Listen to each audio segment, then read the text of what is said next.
Hello, friends. Please consider supporting the Flavors and Knowledge podcast. Donated proceeds are applied to absorb the cost of cooking classes and health education for children. Help a child affected with diabetes with a sponsorship donation toward adequately managing the condition through Food First. Chef Walter's Children Diabetes Foundation brings this message.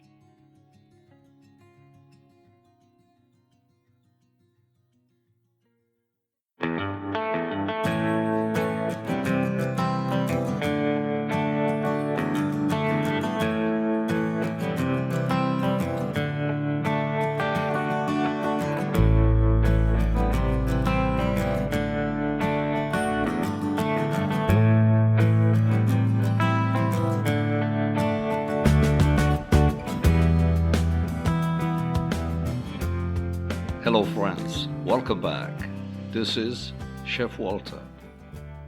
The topic today is about Pantelleria, a wonderful island which is settled in the middle of the Mediterranean Sea. And as you know, we are pretty much post-pandemic, or at least in some parts of the United States. And so with that, the return to a normal lifestyle perhaps, and some traveling, which we have been missing so very much. Last year, while visiting Sicily, right before the pandemic exploded, I met a chef doing an event at San Vito Lo Capo, the stunning strip of land off the northern coast going west in Sicily. The chef operates a small hotel and an annexed restaurant in the island of Pantelleria. So I got myself an invitation as a guest for 3 days. I flew from Palermo Punta Raisi airport, and after a brief 40-minute journey, landed on the island. All around me, sun, sea, wind, and salt were waiting.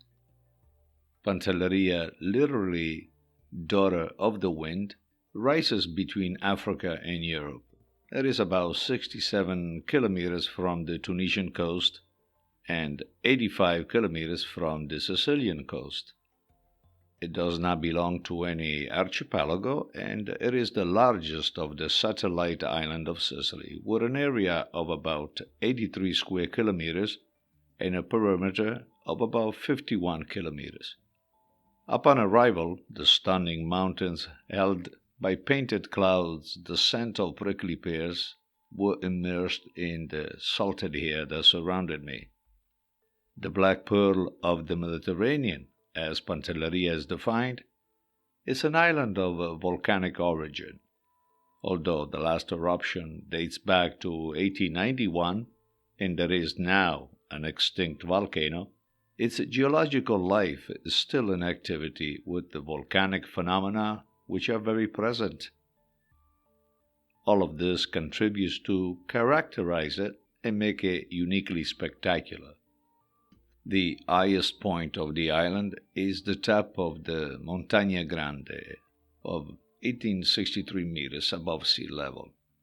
The rich sodium acid rock materials are unique across the hemisphere, mostly present only in this island, which are called appropriately Pantelleriti.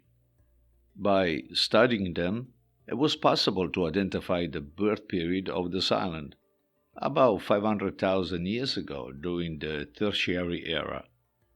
The territory's development is credited to volcanic shifting and the presence of men fighting wind and drought through endless centuries.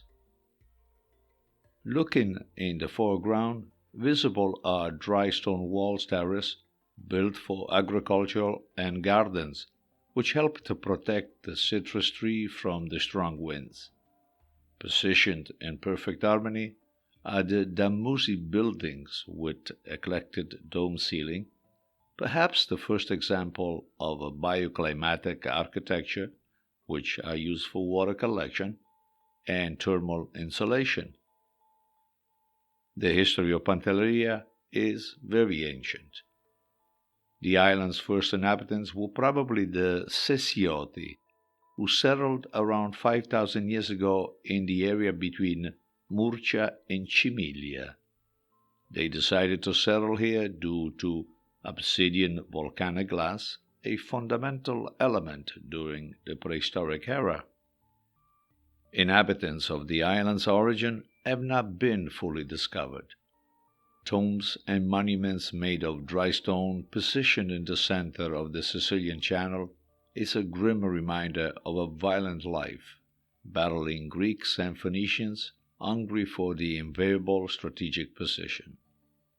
Phoenicians founded the main port, started the cultivation of the sapling wine, and built cisterns for the rainwater storage essential for the intensification of agriculture.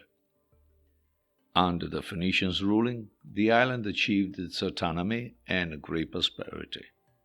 Cultural sites and churches were built, such as the Acropolis of San Marco and Saint Teresa. After the Phoenician, it was the turn of the Romans, who conquered Pantelleria in 255 BC under the Consul Tiberius Sempronio Longo, and remained there until the 217 BC. The name of the island was changed into Corsiva, and the Roman presence helped expand the local agriculture, and divinification began. Once the Roman Empire was extinct, the island became the prey of the Vandals, and pieces of evidence such as wreckage, warships, and burial grounds are evident. Then the Byzantine arrived, who enriched the houses with the insertion of mosaics, and still the Arabs who remained in this island for over 400 years, probably leaving the most significant sign. From agriculture to architectural techniques, to the ancient and the magical name of Bent el Rion, which means daughter of the wind, an Arab definition of the island. Eventually, it was time for the Normans, the Swabians, the Angevins, the Aragonesi, and lastly the Bourbons. In 1860, the island was annexed to the Kingdom of Italy. As you can see, it was really ransacked and invaded by many different cultures. Immersed in a quiet and peaceful environment, you can admire this unique volcanic event called the Le Favare. These are powerful jets of water vapor mixed with minerals, which emerge intermittently from the subsoil in several places through cracks in the rock. A very suggestive phenomenon immersed in a Dante landscape. And so visiting the Favare is very simple. If you travel there to Pantelleria, take the road connecting Tracino to Recalpassing through an area called the Piana della Ghirlanda. After a steep hill, you will arrive in Via dei Soffioni. You can park your car, walk for about 30 minutes, and the world's largest postcard is waiting for you. Of course, visiting Pantelleria in a podcast, it becomes very hard to imagine. But if you have a chance, and once your life has returned to a normal traveling, please consider stopping in the island. As I said, if you're in Sicily, it's a short ride, and you'll be able to find something truly unique, removed from the rest of the peninsula. I want to thank you for listening. This is my section under travel portion of Flavors and Knowledge. You can also tune in to any others of our podcasts, which are available at your preferred platforms. If you are on YouTube, seek for our videocast, which are offered under the Chef Walter's Cooking School page. And if you're in a kitchen, today or tonight, always keep your eyes on fire. We will reconnect on the next round. Stay well and be safe. Ciao ciao from Providence.